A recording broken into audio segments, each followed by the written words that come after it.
it. I don't have that up. Good evening, everyone, and welcome to La Nextrema.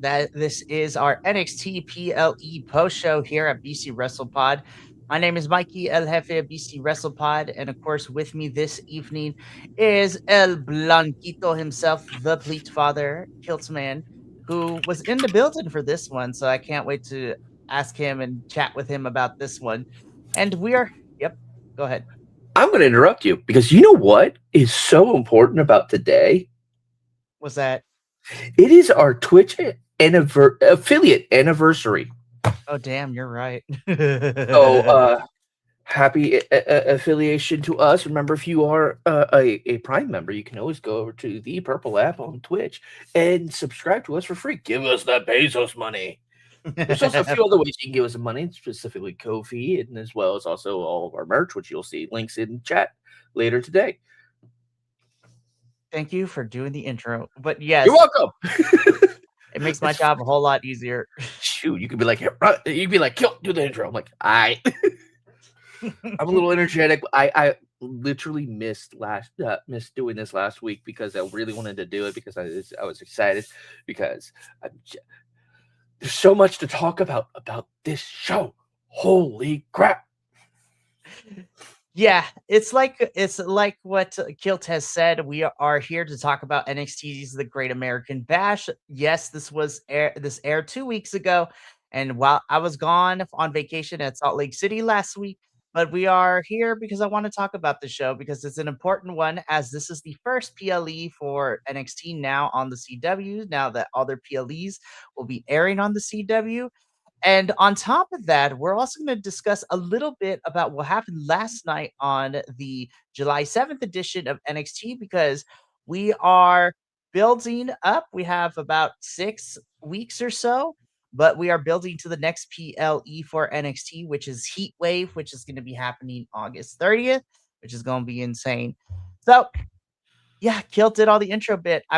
Let's just get into it because we got lots to discuss. Dang, a 7-match card for a PLE. I was just like, main roster, I need y'all to take notes.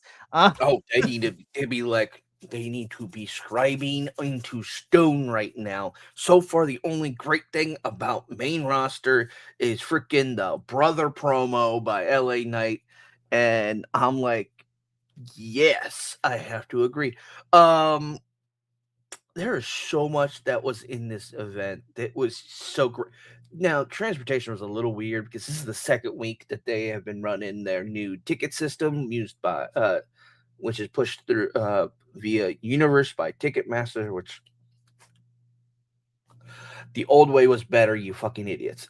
Anywho, moving forward, this was interesting because there was two setups. There was outside and then there was inside. And then there was so cool. Outside got the in all honesty, as much fun as it was to be inside, I think outside got the better end of the deal because they got to interact with everyone who wasn't performing that night. They got snack. You could go out, like if you were inside, you could still go out and get hot dogs and whatnot. Because Hank and Tank were hosting, and they were the grill masters, along with along with Thea and a few other people.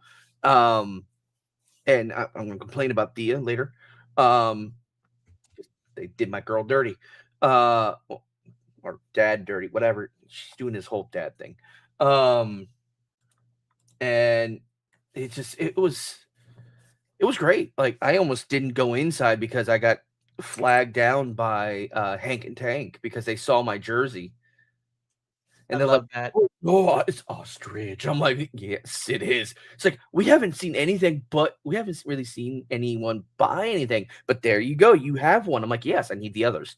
Give me more. If they weren't $100, I probably would buy them right now. And what sucks is like you look at the merch tent and like they don't have a lot of everybody's stuff. There is a new shirt I think that came out. It's for Hank and Tank. It's like a retro thing, but whatever. But yeah, they went all out for this. This was such a great production, and as we said, freaking main roster needs to take notice. They need to focus on what NXT is doing and build from that because their storytelling is better. Their freaking matches are looking a whole lot better. There's 7 matches in this PLE, and they are all bangers. Like, what it was not a bad match, really, that entire night. And it's like, give me more. Feed me and see more. Yeah, Great American Bash did a really good job. Every match was really solid, ranging from good to fantastic. And yeah, let's just get into it. So we're gonna talk about the Great American Bash first, and then we'll get into last night's NXT. So we're gonna start off with the match that opened up Great American Bash, which was for the NXT Championship. So this, of course, is our NXT champion Tony D'Angelo taking on the challenger in Naraku. And again, the story going into this whole entire match has been interesting because Naraku ended up getting number one contendership after beating Mason Rook, thanks to some interference from Cam Hendricks during that match a few weeks back. And Tony D'Angelo not buying this whole entire nice guy act. And then on the go home angle, Tony D'Angelo got fireballed to the face.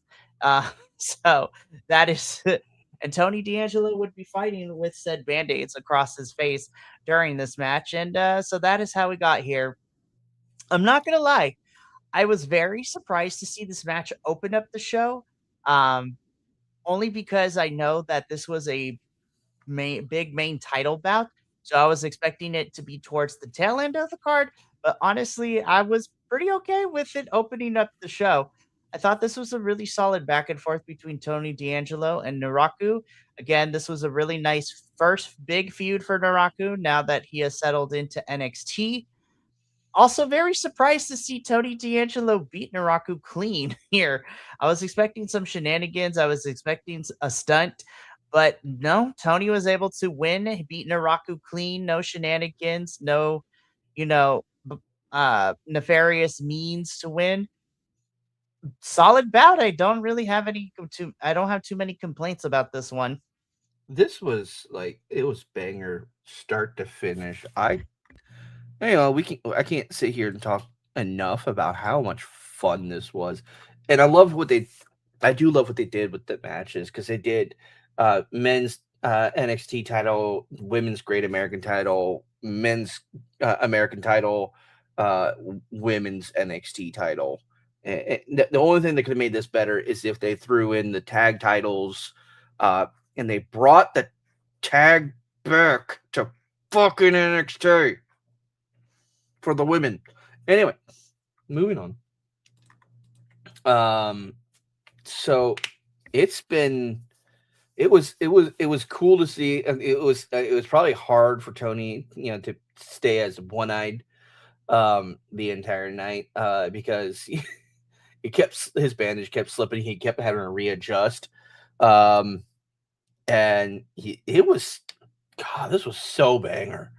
Like, it was shot after impact after impact. This really set the tone for the entire night. It launched off on an amazing event, and I absolutely love everything that's going to happen with Naraku coming up because this didn't make him look weak. This made him look strong as hell, and he was phenomenal. Yeah, as we would see, the last 2 weeks, it seems that Naraku is still going to be swimming around Tony D'Angelo for a little bit, which is great. And we'll talk more about that when we get to the NXT, TV episode portion of our show. But again, Tony D'Angelo, clean win over Naraku. And we move on into our second match of Great American Batch, which was for the Women's NXT North American Championship. Zarya defending her title against the former champion, Miss Tatum Paxley, in which Tatum is wanting a rematch for the title. Now, again, I really loved the story we got in here. Zarya beating Tatum, and then Tatum, goading Zarya into giving her a rematch for the title. And first and foremost, I gotta say, I love Tatum Paxley's choices of ring gears because she's always incorporating some sort of either pop culture or anime into this. And exactly that is what she did here, is that she was cosplaying as a character from the manga and anime Kakeguri, which love that. Um, but yeah, this was another fantastic match. I think Tatum did really well in kind of matching Zarya's intensity and keeping up with her, and Zarya like actually kind of having to take Tatum a little seriously was also really fun to, as well for that one. Um, Man, Zarya was brutal in that finish though. I was like, "Damn." She really had to put Tatum down to retain this championship. But yeah, another great match.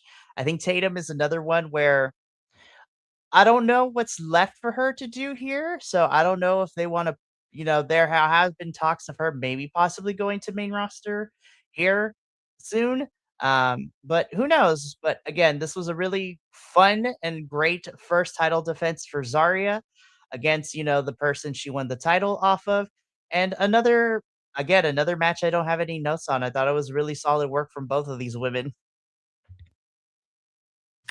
NXT women's division continues to state exactly what women's wrestling is about. It's about being better than the men, showing them up, and constantly being phenomenal. Amazing moves, thrills like crazy. This was like there were points in time where I was scared for someone's safety. Um, uh, I will make mention about I forgot to mention this about commentary, but I'll go back to that later. Um, but this was so much fun. Like Zarya is dominant.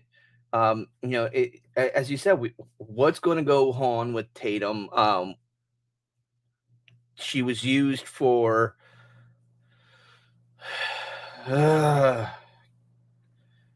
Reina Vulcan's debut into the brand, formerly Madam Blackheart, whose first Nikki name. Blackheart. Thank you. I keep trying to say Kira Blackheart, and I'm like, no, that's wrong. No, the only person I know named Kira is our Dark Lady cosplay, and for the Horde. Anyway, but no, this was honestly, it was big impactful match with Tony and Naraku, big impactful a match with Zarya and Tatum. I don't know. It's like I'm sitting there like, what else can we do here to make this better? Well, we didn't have to wait long to figure that out, right? No, Because we didn't. as soon as we got that match, this was Oh, this match was hilarious. So next up, our first non-title match of the evening, and a little bit of a grudge match, if you will, which saw Shiloh Hill taking on technically, Tristan Angels.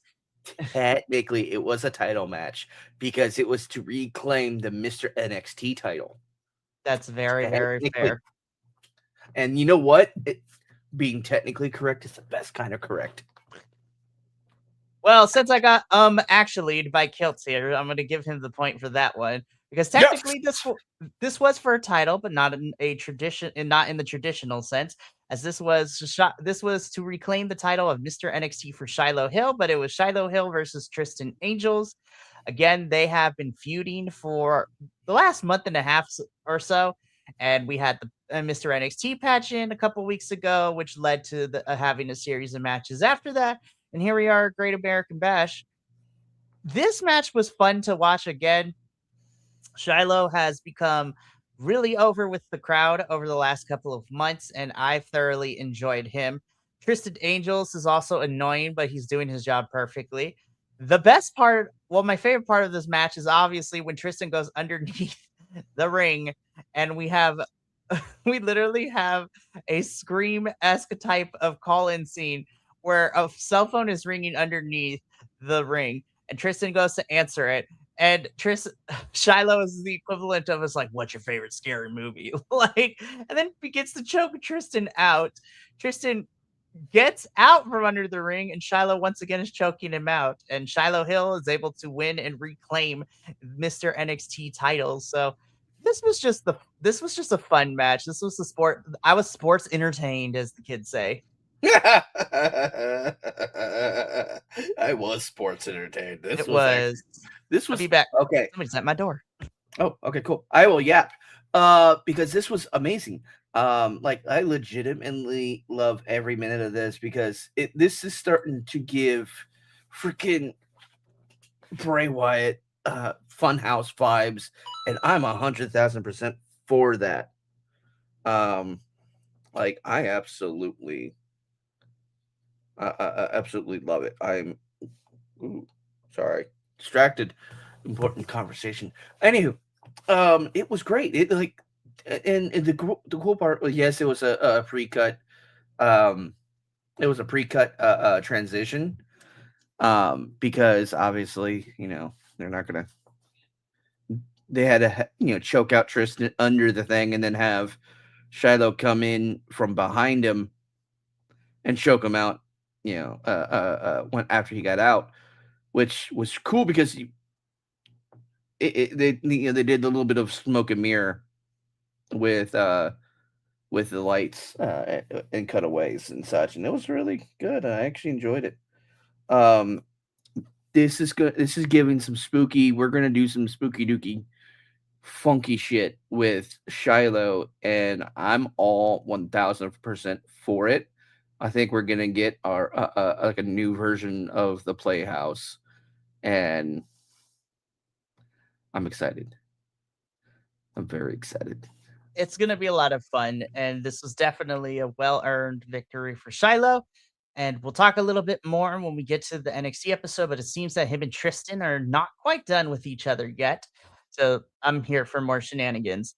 So after this match, we get into the fourth match of the card, which was another really fun one underneath the speed rules. So this, of course, is our for the for the WWE Women's Speed Championship. This is, of course, Ren Sinclair representing the Ren QCC, taking on Birthrights Ariana Grace.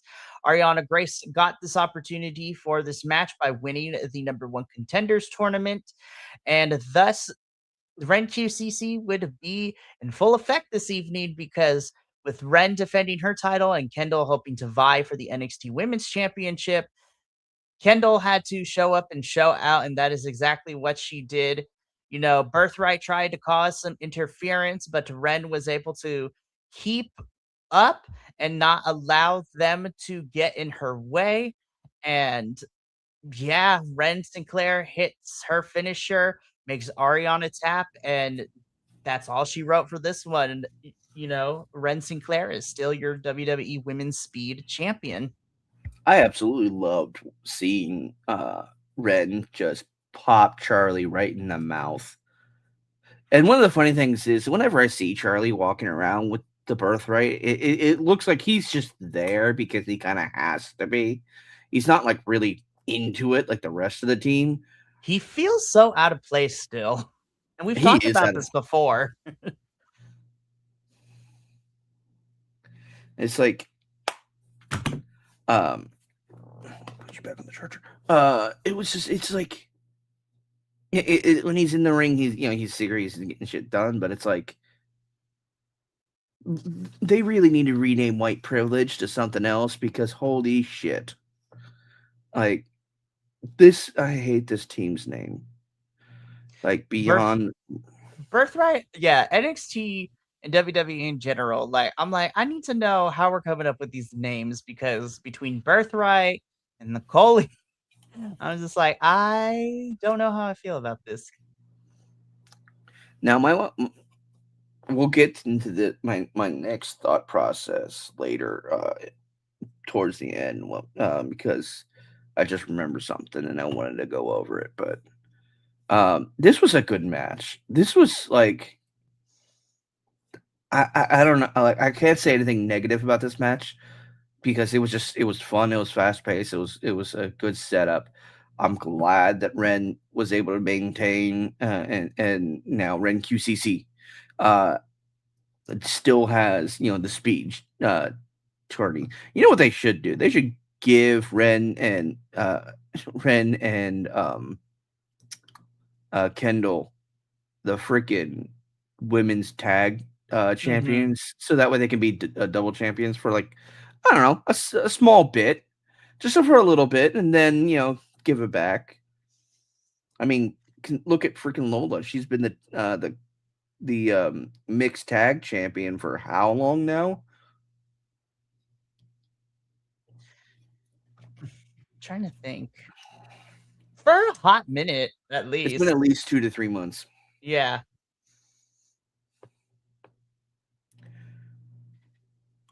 Yeah, about a few months at least. Yeah, so it's like, and then Lola was a double champ, or is a double champ at least up until into this night. But that's spoilers, darling. If we For can reals. continue before I spoil anything else. Alrighty, so Ren is able to retain the championship, and we go into our next match, which this one was just a show up and a show out of Saquon Sugars and what he can actually do when he is given time. I So want this was to actually exactly. Let's talk about this entrance. I was just like, he has his yeah. entrance, Saquon's entrance theme has a whole entire producer tag, like most hip hop songs now, and I love it. It's just like, I want to see Saquon. Saquon. I'm like, yes, okay. Like I want to know what input he gave for his intro, because this was fire. Like I was grooving, I was feeling it. I'm like, come on, give me more. My fellow DC man, give me some more. I loved it. It was the entrance was fun, and now that we are making sure that Saquon is a single star, but I have to say this was probably this was in my top like 2 matches of the evening, not only because I love seeing Saquon do, what we knew he was capable of, and now that he's a single star, his offense is very innovative. But honestly, I also thought that Dion Lennox did really solid in this match too, and they had a really great back and forth, and it was really great to see Saquon pick up the win here. But it seems that he's not quite done with Dark State because immediately after he gets attacked by them, and we'll talk about it. But he's gonna continue to fight Dark State, but he's going to need to find some friend first, which we're gonna talk about a little bit later. But this was one of my favorite. This was in my top 2 of the night, honestly, easily. This was really good. I think both of them did great, and I think this was a really good showcase of what Saquon can do. So yeah, I really love this match. Pardon me. Anyway, yeah, then I have no notes. I have no continuous notes. Let us move to the next.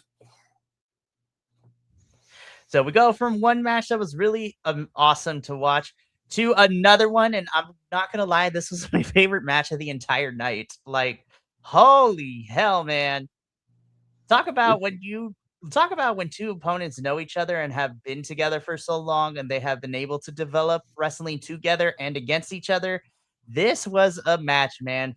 This was for the NXT North American Championship. Miles Bourne defending the title against his longtime friend and Tavion Heights. This match ruled, man. The intensity was there. They know each other very well. They were able to hit a little bit harder than most WWE wrestlers can, unless they come from Japan. This was just a pure wrestling clinic, and this was amazing to watch. Oh my gosh, this is my favorite match of the entire night. It was really solid back and forth, really good in-ring psychology. You felt the friendship here between the two of them, like being tested and heat to the fire, so to speak. My goodness, I really thoroughly enjoyed this match. Miles Bourne retains, but the camaraderie afterwards, what a match, man. Holy hell. The crowd were on their feet for this one. This was it was insane. This was such a good.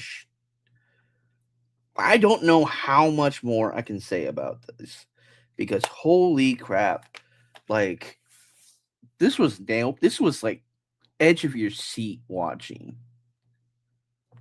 Like I don't know what else I could say to this outside of holy crap. Can we see it again? Can we do it again? Like I I love everything about this. This was fun.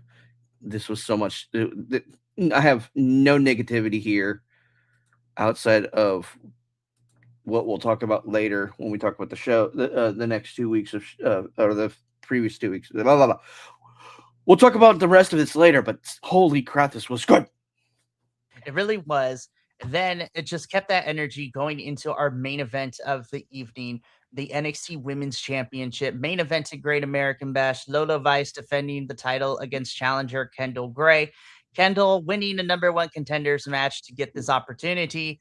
Another fantastic match. Lola is always fantastic. Kendall is the new it girl for NXT, and the crowd really was behind her at this one. This was also a really another match, and you know what? I'm not mad at it though. Kendall is your new NXT Women's Champion, man. Like, well deserved. Homegirl has been putting in and evolve, and she has, got the rocket strapped to her. But man, this was a fantastic moment for her. So now both members of Ren QCC are champions, and yeah, this was such a fun main event. Lola absolutely doing her best here. Kendall giving it her all too. Made a fantastic back and forth. Unfortunately, Lola could not keep Kendall down, and Kendall was able to capitalize and is the new NXT Women's Champion. This was a really fun main event, and Kendall celebrating with Ren was really fun as the show went off the air, at least for us watching at home. This was so phenomenal. I hate the only thing I hate about this match is I love both these wrestlers, and I knew for a fact I could not get. Obviously, you can't have both of them win. God, this was so cool. This was so good. Like I cannot say enough positive things about this match. Like again, the only negative thing I could say is they both could not win because I love both of these. It was hard hitting, it was high flying, it was so much back and forth. It was nail biting. It was like so many near misses, so many potential wins. It was one after the other, after the other, after the other, after the other. And I'm like, can we keep going? Can we keep going? Can we keep going? Like, I want this. Like, I want more. I want all the things. Give me all the things. I require it all. Please, please, please. Well, it's like what you said earlier too. NXT's women's division, and I've been saying this for a while too. Even when the first iteration of the show was me and Andrew and Will, like NXT's women's division is really stacked with a lot of potential stars. And I think that it is probably one of the best booked women's division across the major US televised programming that we have. Um, it's really fantastic stuff, and this is an example, and also Zarya and Tatum, like, this women's division in NXT is nothing to be scoffed at or, messed with because we get phenomenal matches like this, and this was one of those cases. But yeah, Kendall is our new NXT Women's Champion, and now she is starting to feel the weight of the champion after these last 2 weeks. So let's get into this, shall we? So we're going to talk about last night's episode of NXT briefly, kind of go over some of the big things that have happened. So that way because we will also be going dark next week, and then we'll be back with, our regular scheduled programming when I come back. But let's talk about last night's episode, because last night's episode had some big stuff. Now, granted, last night's episode was a pre-taped episode, as last week they did a double taping for NXT in order for, people to have the week off and stuff like that. So there were a couple things that happened this show, right?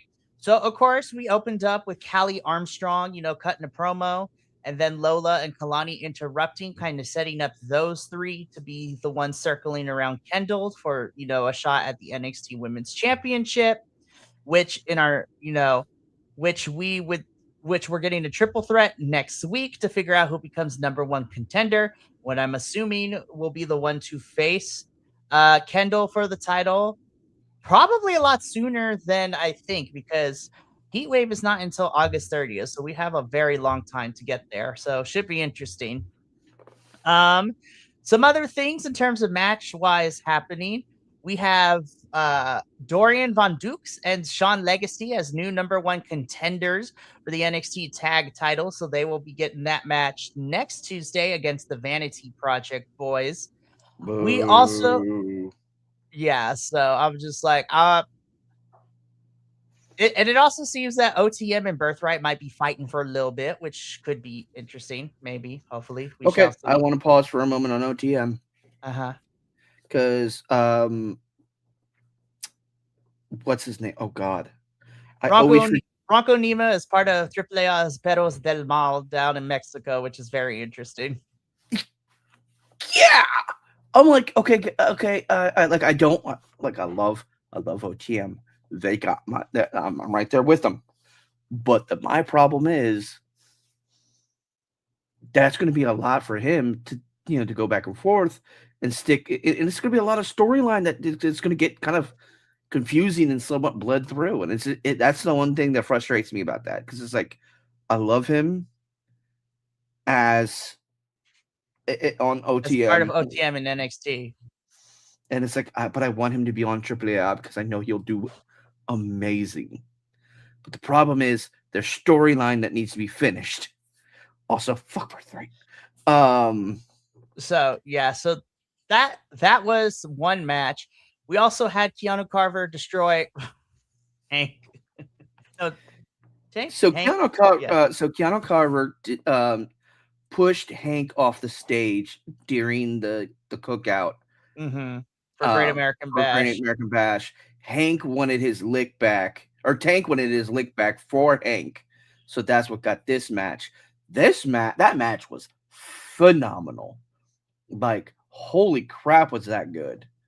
Like, there was so many it was meaty man slapping man meat power. That's what it was. Mm-hmm. And I loved it. And I admit I'm so upset that my belly bandit buddy that I absolutely love now. And this is what okay, so I want to go slightly back to what I said earlier about interacting with Hank and Tank, because Mm-hmm. they were halfway across the freaking parking lot, and I was kind of hidden behind production and a couple tarps and waiting in line to go in, and they still saw me, came over, interacted with me, had to saw a little girl with a sign, had to interact with her, and then interact with a couple of other fans, and went back to the party, and were amazing. That's what attracted me to them. It's the crowd interaction. It's not like your standard, oh cool, thank you for supporting us and blah blah blah.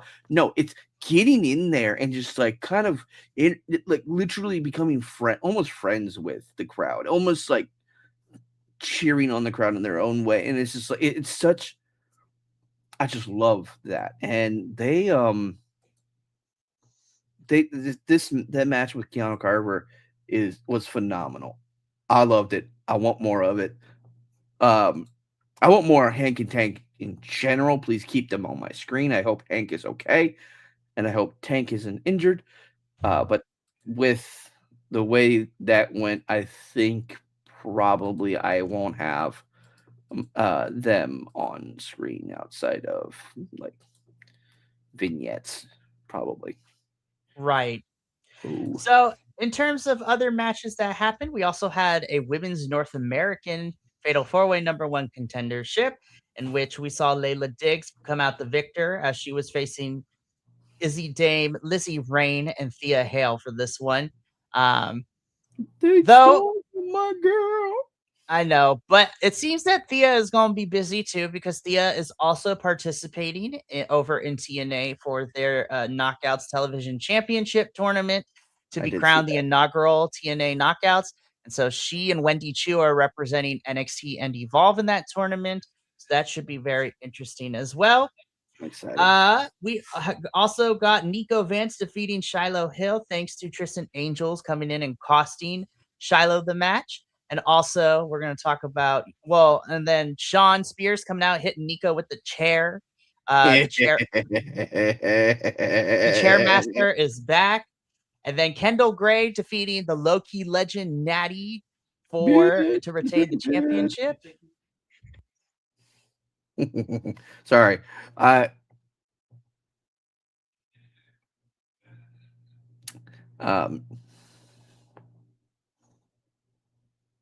You just went quiet all of a sudden and it kind of threw me.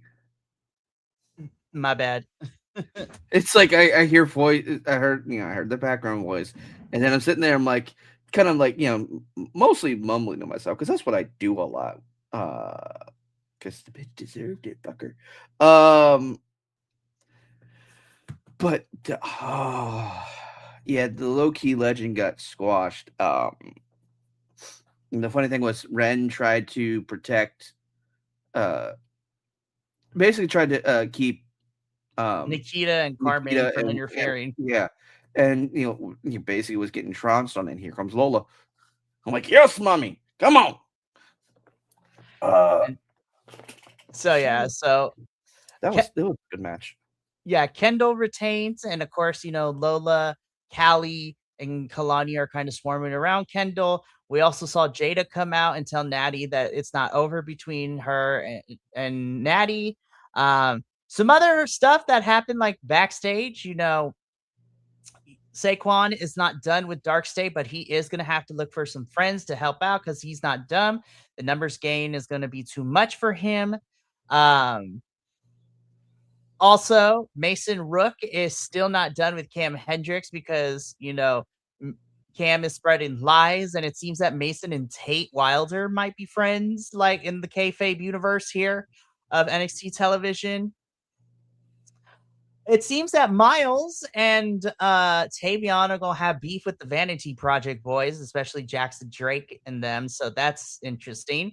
We talked about it earlier. Nikki Blackheart is now officially part of this roster. Don't like her wrestler name, but whatever, it is what it is at this point. And yeah, we're setting up some stuff for the next couple of weeks. We have, like I said, Dorian Von Dukes and Sean Legacy are tag team #1 contenders. Layla Diggs is the contender to the Women's North American. We're getting a triple threat #1 contenders match next week to determine who will be next to face Kendall for the title. So yeah, NXT is slowly building out the rest of their summer. And like I said before, the next time that NXT will be here with the PLE is August 30th, which is for Heat Wave, which is interesting because it is like a double show because AAA is also having a show in tandem with Heat Wave.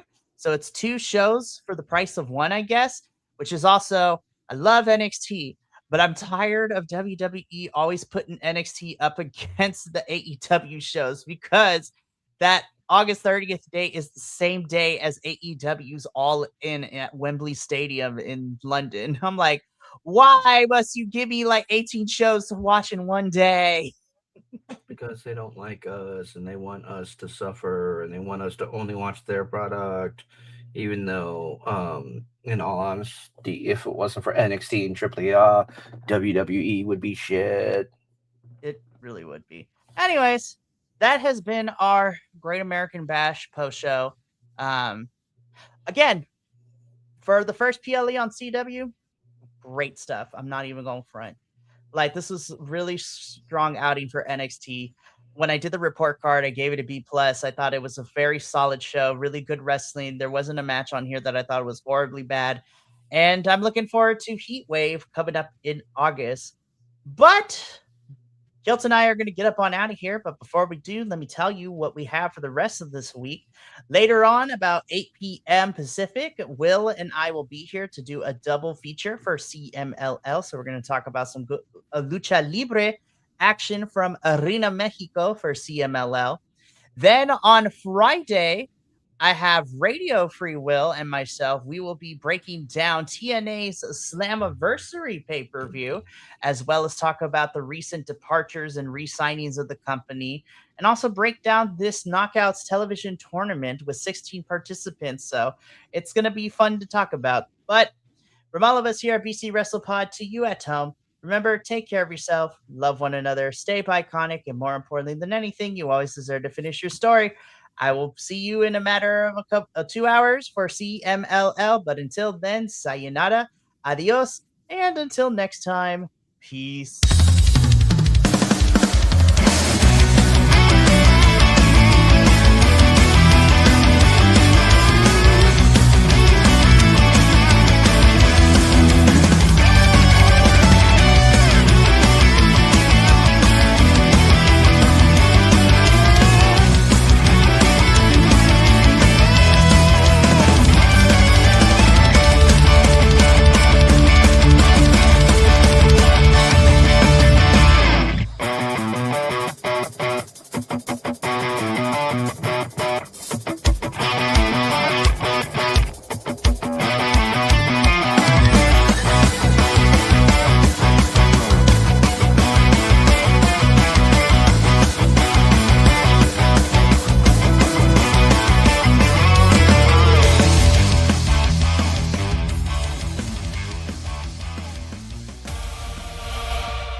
Why that ending feel like longer?